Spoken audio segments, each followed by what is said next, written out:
All right, welcome back. So Lazuba tagged me. You told people to call me on this one that you need Kai report to come and watch. Now I'm here and watching you. Let us hear what she have to say because I have resolved not to bring most of her videos on my platform, but she called me, so I will answer. And not only that, I'm not saying that I'm not going to talk about you because I know you, after this, you will start celebrating. No, I'll be talking about you, but let me hear what you have to say here because somebody actually tagged me to this. Let's hear.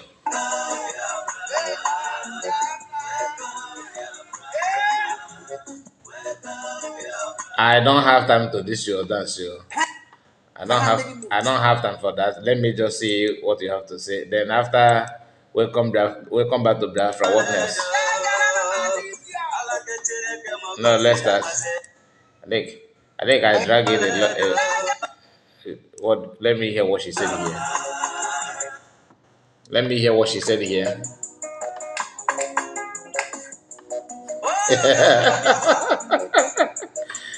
Lazuba General. Lazuba. Lazuba, I'm expecting you to tell us this your name. Like imagine I thought you are a specialist in analyzing everything as an analyzer. You have not said anything about this word Lazuba. Apart from Nasna. I should even Nasna. Why in Kiba? Because you cannot just ignore that name. Anyway, let's continue.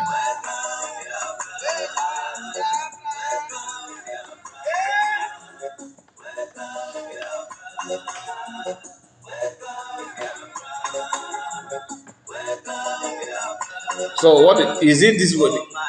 Wait, is it because of this your dancing that you called me? Wow. Anyway, let me see. I want to know what she said. I don't want to know what she said.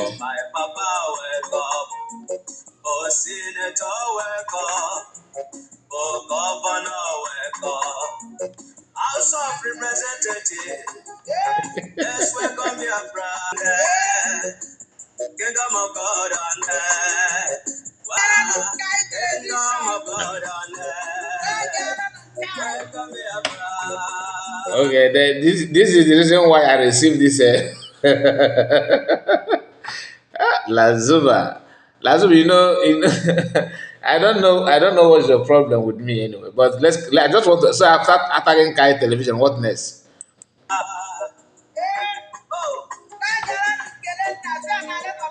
Okay, not only Kai. Okay.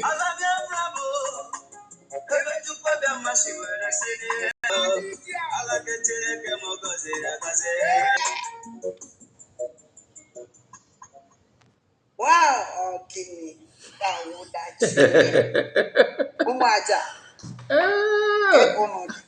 I want to know what she said. Tagalam Kai television. Okay. Tagalam Muhabu idiot. You know what? Tagalam Kerena television. Zombie boy. Tagalam Mugazala Bukoro Fulani. Tagalam Stella. Oh my goodness. Stella Johnson no long one yamos. Tagalam in here. Then? Then on a Tagalam okay. Okay. From one night, no, they're very careful. You know what? Okay. that is in And Karabaka is they're going to go there. especially after what he did yesterday. Never mind also. Anyway, please listen man, honestly. I'm not supposed to do this, but I have to. I have to because I really want to know if there's any reason why she want people to tag this video to me because I felt that she's not happy because of that my video. That day that I talked about her dancing after the news broke out that PM has been convicted for 6 years, and I think that's why after that video she always dance just to make that video look like that she can dance. It's not about the court judgment or anything. I know that you are trying to prove, you are trying to change the reason why, like to change the reason why you danced that day. You are trying to play a game, but it's not. It's unfortunate to you because people that you are talking to are not stupid. Anyway, like the video and subscribe to the channel in case if you're new.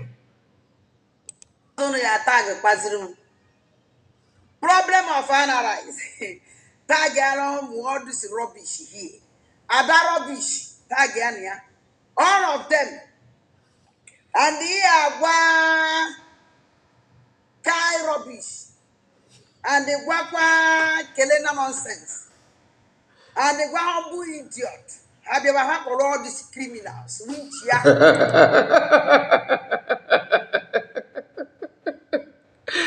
Ah, Lazua, you're a pure comedian. Anyway, I just want to know, there's something I want to hear from her. If that is the reason why she called, but even if she don't say, even if she don't say, she refused to say that, I will still let you know what I think about, this her recent tag guy and all that, because this is not the first, this is not the first time. Almost all her video now, she keep on calling tag guy, but sometimes I ignore her. I ignore her, like I pretend that I did not hear that. But this very one, honestly, somebody sent it to me. Watch. Na their platform. Now we they work on our studio. And Baba I have our studio, no. And I have the honor again because I give them. So why you can't kiss that choka but na studio man? No, all of what they could choka kewe debate. Ima ide kutezo kuda ya debate. Ama mode ka agwana gese ke pota side and we ke ida danda kasa. Yesterday, all to one do capable stand there, strong. When we challenge the charge and bells lawyer. Okay. When I see now, when they who can make a mistake, instead the moment call a lawyer Jimako. I don't know if I get your fucking call. Oh, now I get it. Now I get it. Okay. So I was thinking that the reason why she keep on tagging like this very one, the person that sent it to me did not send it. The person just sent the link. Then when I click on it, and credit to you, my dear, I really appreciate your effort, at least to call my attention on this video. On a day, maybe at least he did aware and I after there. So since she tried to call my name, and luckily I have somebody that managed to call my attention by sending it to me. So I am here to watch it. But I was thinking that she keep on calling Kai report because of the reason, because of the fact that I talked about her dancing, because since I made that video, this woman keep on calling my name. I know that my video hurt her so much because I exposed something that she felt that nobody will know, nobody would have just paid attention to that. But trust Biafrans, everybody know everything. Everybody know, you can see through her actions. Everybody know what she represents. Everybody know what she is. Unless those who are just like her are somehow pretending to, cover her up. But I don't cover evil. I don't cover evil. My own is to be real, just to tell you the way it is. So if you want, you can accept. If you don't want, no problem. Please, if you have anywhere to share the video, you can also share it. Maybe WhatsApp group, Facebook, Twitter, name it. Help me share the video. And of course, like the video if you can. Now, speaking of what if I married yesterday, because I also that yesterday, Niabali Ipo Afamar Bosi Faye Jofo. In case if you're not following our second platform, I made a reaction on that and I published it on our second platform. And she managed to watch the video. That's why now I know her recent anger. I thought she was still angry. I thought she's because of that my previous video exposing her the meaning behind her reaction after the announcement that Pio had been sentenced to 6 years. She started dancing and all that, which Ifa Ejiofor did the same thing. And yesterday she was insulting Master Mekano's lawyer, at the same time praising Ifa Ejiofor. So here she felt that she's not trying to do damage control by telling you that no, I was not present if I wanted to call Ejimako in an Lasuba or Kennedy. Anyway, get it. And I'm making a kind television for you to bring my memory that back. I think Because I oh, know to talk and now. you know, you can't I gonna get the number. Oh, just you don't understand me. We are just friends, you know. We are just friends. Although him and I on the call because I last so I'm just saying if I name block hatred, I don't hate you. People don't understand. I don't hate anybody.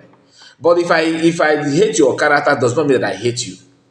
Because if I say I hate you, that means everything good about you, I will hate it. No, if you do good, I will praise you. I will appreciate you. I will thank you just like every other normal human being would have done. But if you see, my reaction towards your bad ways, what maybe your the way you act, the way you talk, that you are lying to people, calling people terrorists, calling US this and that, a Fulani woman, you know that is not true.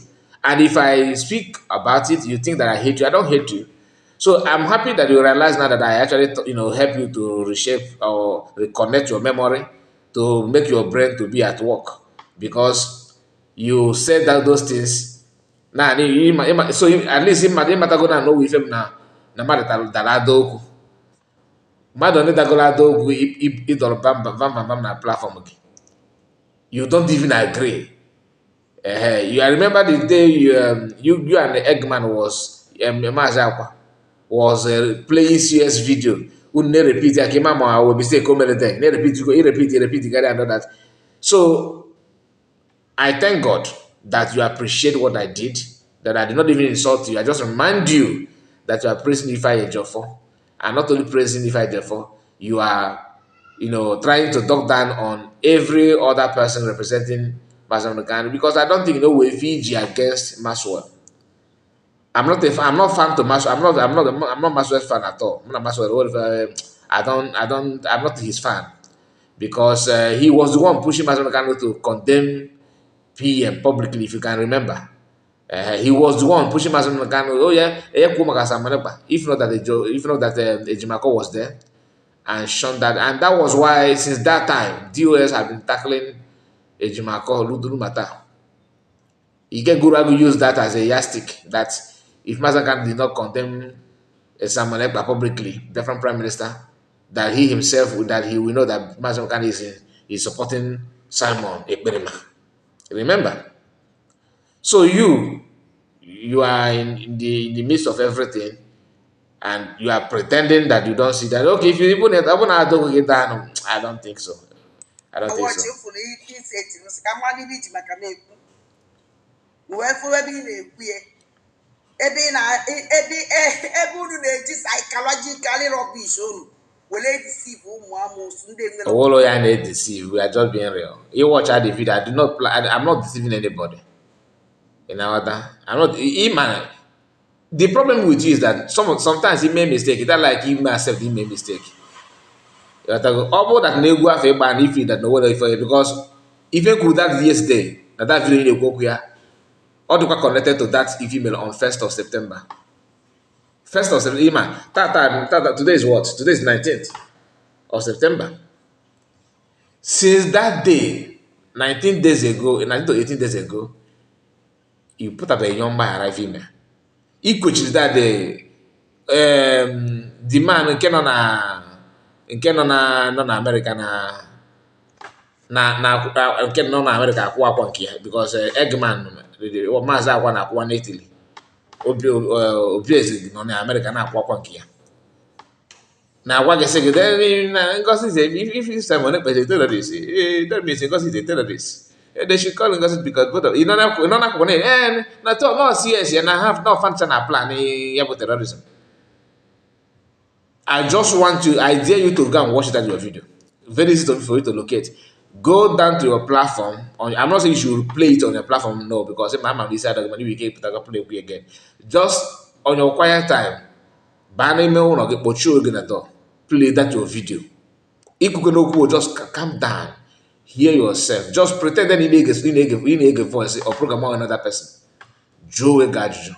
If I'm cool about if I'm kedu ife ọpụta kedu ife omenu ịma na ọ na-abụ onye n'owe exam onye afa ịpas ya ịma ka your script iji aka gị n'owe exam mgbe nwere ka ịda na ị ga-enye oge high mark so but try your best to be real for once and analyze that your video. Of course, this is a just make sure that you analyze it. It will go a long way to help you. Okay, whatever kwa hukum sabna. Negati. The brain how one way. Na ebe na mo na etosi. Ayi fa ye ji ofo. Ona binasi. Ga watch. Omu na emepele gị nwa kai television. Ịma na ịmara onye nwo. Ije ọsọ ụzọ la beze just kọpụta gị mọsi ya. If you report ikwu na oge ikwu n'ife many times na-akpọpụta na-akwụ m ụgwọ agbaka m n'ikwuri ebe ahụ because Adam skip this video before mbido o wee part ebe ikwu unu I think that I'm at that place after this I will drag the video to that because I cannot play all this thing you are saying here o wee ebe ime na accept n'join Maazị Nnamdi 2020 na this is your video now and I'm very happy na ikwuri ebe a maka gwa na-ego na eji asa kpapụta atọkwa m gị ọkwa na nke a n'okwu ibe atọ anya the only thing ị ka m bụ na ịjọn gazi bụrụ memba ịghọtago the thing abụọ memba na akwụkwọ ma ị ga-efe Maazị Nnamdi preach na Maazị Nnamdi and everything ịbụ nwa mbashi na onwere ebe izi azụ aga ịmakọ na 2012 ka m bidogo Maazị Nnamdi 2012 2013 ka m bidogo Maazị Nnamdi ọ bụrụ na m gere abụ na m bụ memba na m ga-take abụ m otu memba abụrụ m but Maazị Kanu is just like a lecturer. If you don't want freedom, you don't need to be if you don't want freedom, you don't need to be a freedom fighter or an agitator to hear Maazị Kanu is filled with wisdom. You can never listen to him and remain the same. Okay, so it go about you join because people like you that joined late. You are the same. You know that you joined late. You know that you joined late, but you are eager to question other people's how long they have been listen to Maazị Nnamdi or following what is going on. For you to confess, because the way sometimes Otis Cook, I was even thinking that not gonna know the kind of behavior how to form IPOB. I'm more coming out 2020 kika just lepota. Naza kwam na ngozi just popota more. I'm on me popota 1 year or go popota more popota go. COS is COS of Biafra. It doesn't matter when you start, when you join. I'm saying this not because of I'm not like you. I just want to reply you for you to know how far or how well. If on the journey, but I will full member, ban cabinet, about one cabinet. You can't say them weba. But in terms of is he gay, he need follow Maazị Nnamdi gay for go when they be just because for you to mention that 2020, you are not following anything. It just dark capital because if you know this is the right time to read dark capital. Anyway, please, in case you have forgotten to like the video, do well to like the video and subscribe to the channel. If you have anywhere to share it, please do share it. No logi. God bless you. Now listen. You don't know me before. What's that? I don't know If you. you know more than them and take. Imana munga bagade ifanye ofo. Ifanye ofo. So if I awadi da Maazị Nnamdi Kanu bring that. If correct, I don't that is that in Canada. Can be fire offer. Can be fire offer. Why? Lasuba. I need to help. Can be fire offer. If I a job for what if I offer. It's not good English now. Again, I banana kuzia. Or Suzela is mammy got so good like Sudanese. Maybe not I come on. Of course, I'm possessed Sudanese language. I request the power leader Maazị Nnamdi Kanu to kick that criminal Ifeanyi Ejiofor out. Also, someone. Okay, go ahead, marriage will kick it out. If you're going to have cancer, I will do something to get it. Keep go. Or I got another. Every time I'm say to you, when one war, when you met that man, every challenge we find you to Fife. Our leader Maazị Nnamdi Kanu, you used to kick him out. Because of you, okay? Hey, yo. Lasuba, each man to you. All the each and I'm just pattern social media maybe 2014, 2024. Maybe you know what confidence this woman can nature. Ya kwa no la na. Achọkwa m ịgwa gị okwu. Maka na ndara ada okwu nwere ike nwe onye a na-adị. There is somebody singing no mistake. Onye nwe onye nwụ. Mgbe well, ebe a ka ime mistake, nobody.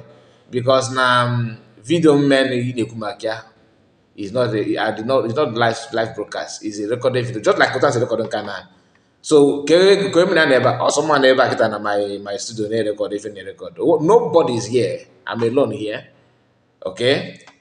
So the only person that you can see around me when I'm recording or when I'm on live program is my family members. Nobody, and I don't have anybody. So you could be somebody know somebody more able. Why? I want to say dog man on because he got money for film it. Is about to requires you want my mifa. Yeah, my mifa to try to chop one. I don't marry you, but although Ima quitting because able my than this is here. Kai is able my than this is here.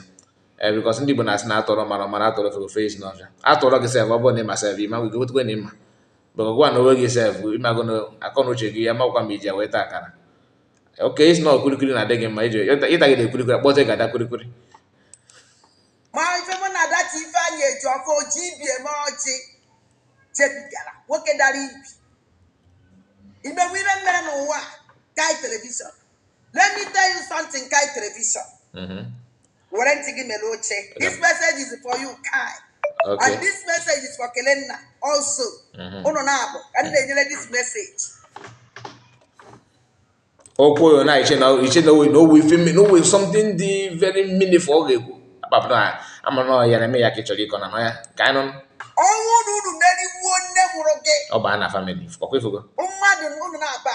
Never, Unu many one, Onamanu, in case you're looking. Nne m anyị ị gajigodo gị before you compare go with nne m nwa ụwa tụwa gị ma mụta na dị ka mụwa that's number one ụwa tụwa gị adị m etu oge ọbụla ọnụ mana na gwagara reality so ị ga na nke nne m ikwukwe nke nne ngwa adị m egwugwo okwu nne mụ na ama ma but ọ dịkwa ka njiri obere information about nna gị wa ị gakwana na ifo parent ị na-achọ ịga aka na ya ga na sada na iwu ike n'ime like ya iwu ike n'ime like ya adị m agwakwa gị aka iwu ike repent ama m na repent because n'isi gị ama na gị cement n'isi kama na ama agwa gị maybe somehow nna gị ebe ọ bụla ọ nọ wee go okwu kupu gị na brain ka iwu ike behave to ka mmadụ for once mana gị na ị na-ekwu mmadụkwana n'okwu nne m n'ọnụ gị again nnukwu ewe m ike sef ịgara against community guideline here uche gị dịkwa ya just gbakwa break ka na-akwụkwa tụkwasị na-atụ ngọzọrọ bụgolo Fulani ndị terrorist commander na-ekwukwu ya na at least Biafra enyere gị free hand ka ikwue otu o si dị gị n'obi agakwana das adị chọrọ ịga one thing ị ga-aghọtagoro sef na ịbụchaghị ị na-agị oge na nne iche na nwaanyị ije ka pik mmụnwa bụ na ịbụ nne no gịnị ka imewo nne ka ife maka motherhood ka ebe ka nwaanyị advice ka na na-ekwu okwu nne ka ife ị ga-eme okịta about motherhood ịma na ngwa gị okịta sọ ụmụ nwaanyị ga-abịa na kọmeshọn na-asị gị ada ụmụaka na-akpali gị na ha akpali gị na-asị gị hapụ nke a na-akpọ ya kai repọt ka all those anyị ma mkwunu si aga obeze atọzienu wee buru akwa okwu nke obu n'aka na-akụ eche m ọsọ na-achọrọ ịbụ president na-achọrọ lead if unu mabụ how to criticize and how to pull down COS ị na ije ọlọwa ibe gịnị ka imewu ị na-eweta nne m ọnụ ị ga-amụwa dị ka m akwa m list na ife nne m mụrụ gakwa ga nọla ana ị na ihe na-ekwu Kai TV adịkele nna onwu na ndụ gị biko shut up your mouth na akụrị echewere ije okwu ife a ka ị na-ekwu na ka m gaa na 1 hour 30 something minutes I think to let me hear what she said there. Forget about ihe ọ na-akọrị here because echewere no joke the thing about that na you believe you too much and actually you don't want to learn or they too much you don't want to learn. Please like the video and let me know what you think about what the video is all about. And share it to many platforms of your choice. WhatsApp, Facebook, Twitter, anywhere. Just share it to your friends and family so they will know why it's just saying I like it guys. Ụkpana na-aza mmanụ sị na ya na ụkpana na-elu ọkụ sị na ya na-agba mmanụ. Ka m bịakwa. Okay, like I told you, I have to select the part that I felt like is worth reacting on. I don't know the minutes from here, but let's just hear this because I think there's something she said here about when she started, when she joined. I don't want to react on the video of that has to do with the Delta Liberation Army and what is going on. So I always jump past that video because I know how our people behave. Anyway, watch. Say something. Onye kedu onye ekwuru obi nwanne ama that na is like need not worried n'ife na-eme ama ni mekwara understand what is going on owo that n'ife gbasara our leader Maazị Nnamdi Kanu enye worry mana that na awusa batago ọka ikwesịrị inwe idea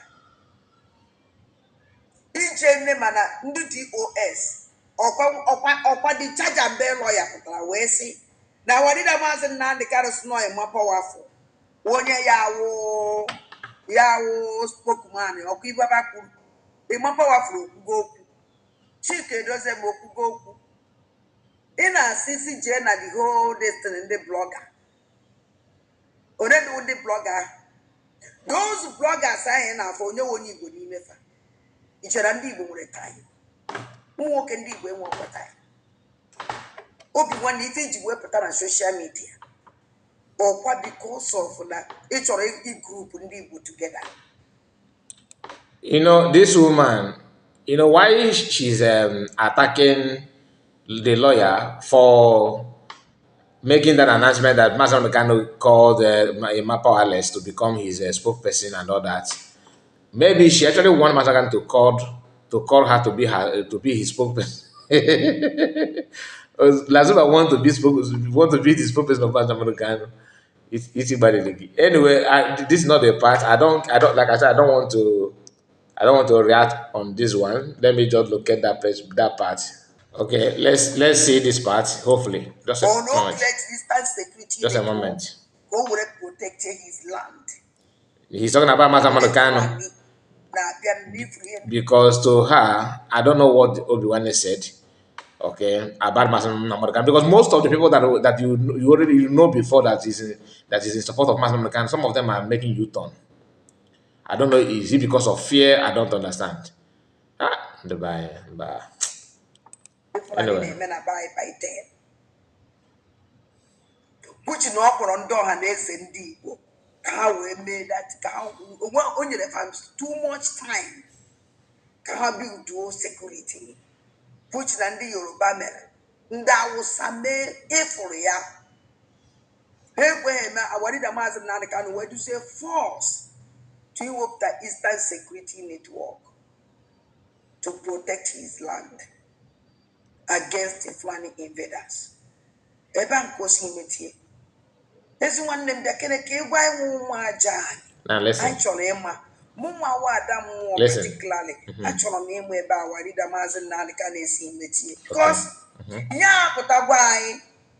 Ibera Kitaka Equoka. Oh no, Napota. The Fulani the Apota be one day condemn more terrorists befa. Never one day. Yoruba pota be condemn one kefa. Never one day. Mana unwa potona condemn one corner and ketenabo. Ke emedruba ibe me. I condemn one kefa and ketenabo. Man, I want to make you call again. So don't you know that when you say something like that, it simply means that how now Indian with terrorists in Kefa.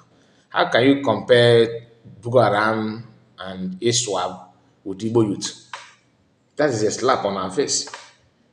So when you say Yoruba condemn from Kefa, in the Fulani condemn their own terrorism because you are the one adding that word terrorism. Upon able to quote and the Yoruba that condemn with their own youth. Ndị Hausa that condemn their own Yoruba, but once you mention terrorists, please remove Igbo people from your mouth. We don't have any terrorists. You may say we have maybe criminals, or maybe like something like that. It is different. They are different from Owo Igbo Kapataketa ban a plane hijack. bịa obodo mba mana ị ga-afụ ndị Hausa ga-eme ndị ugwu ga-eme ya nwa Yoruba tara igonia na ewejide ya ichefuo so Igbo people onye Igbo ife ụkwụrụ ụdọ ma a na-akabara ya that is first ke agụ ga-agụdo Igbo gakwa ụdọ ọhịa na ahụ na kama ọ ga-achọ ebe ya ga-ama aka akpa ma if worst come to worst ndị nke receive home training we go out looking for a mini job that the job that that person ordinarily would not even like to associate with that job Oyigbo ga-eme ya Oyigbo nwee ike ịpụta buo nsị baa n'ime soka pit kwụọ nsị ndị mmadụ ma ya bụ na o rere ndị that is Igbo people and that is why we are different so ịpụta the moment ị na-ekwute okwu ndị ọgbọ n'igwe like I said even the USA now I don't see them as the terrorists they are not they are just you can find criminals in them people that can do some criminal acts issue their muscle issue power ka ị ga-afịa n'ala Igbo mana ifuru ọgba mbọ ndị a na-agba mbọ na ndị ọgba mbọ mba ndị a ga-ekwechiri nnọọ magbuwa anyị n'ike mee nke ọzọ bụ isi mmadụ chiri mee nke mba ọ hịara ahụ ife ya oleze ọpụka na ụlọ ọpụka na ewe ka ike ịkpụpụta from Sudan you let us know ka njụdụ na gị nwanne m nwoke ote gị na-ekwu okwu a ka njụzi nne gị ezi nwanne m bịa ka ịgwa anyị nwewe ụmụ Igbo anyị chọrọ ịma mụ nwa na onwe m chọrọ ịma because amara m ebe biko na comment section ọnwụ na o nwere onye nwere ike ịgwa na comment section ọkpọ na call gwa m ka awarida maazị Nnamdị Kanu ebe o meteghị ihe biko achọrọ m ịma maka na gịnị because ebido m na so ọkwa maka this is the part somebody na-agwa m na mbụ na Ngozi Ọrabezi kpọpụtara m si Ngozi kpọpụtara gị ọbọkwa ife ọjọọ na ọbụla kpọpụtara m don't get it twisted but I just want you that is questioning me you are questioning my presence and everything kemgbe ịpụ ịbịa that thing na-eso kemgbe ikwu onye atata nke ntị atụ anyị nwawu ndị anyị eso na ndị COVID ka mmanụ kene so you get the point please like the video and subscribe to the channel let me hear from you God bless you bye bye for now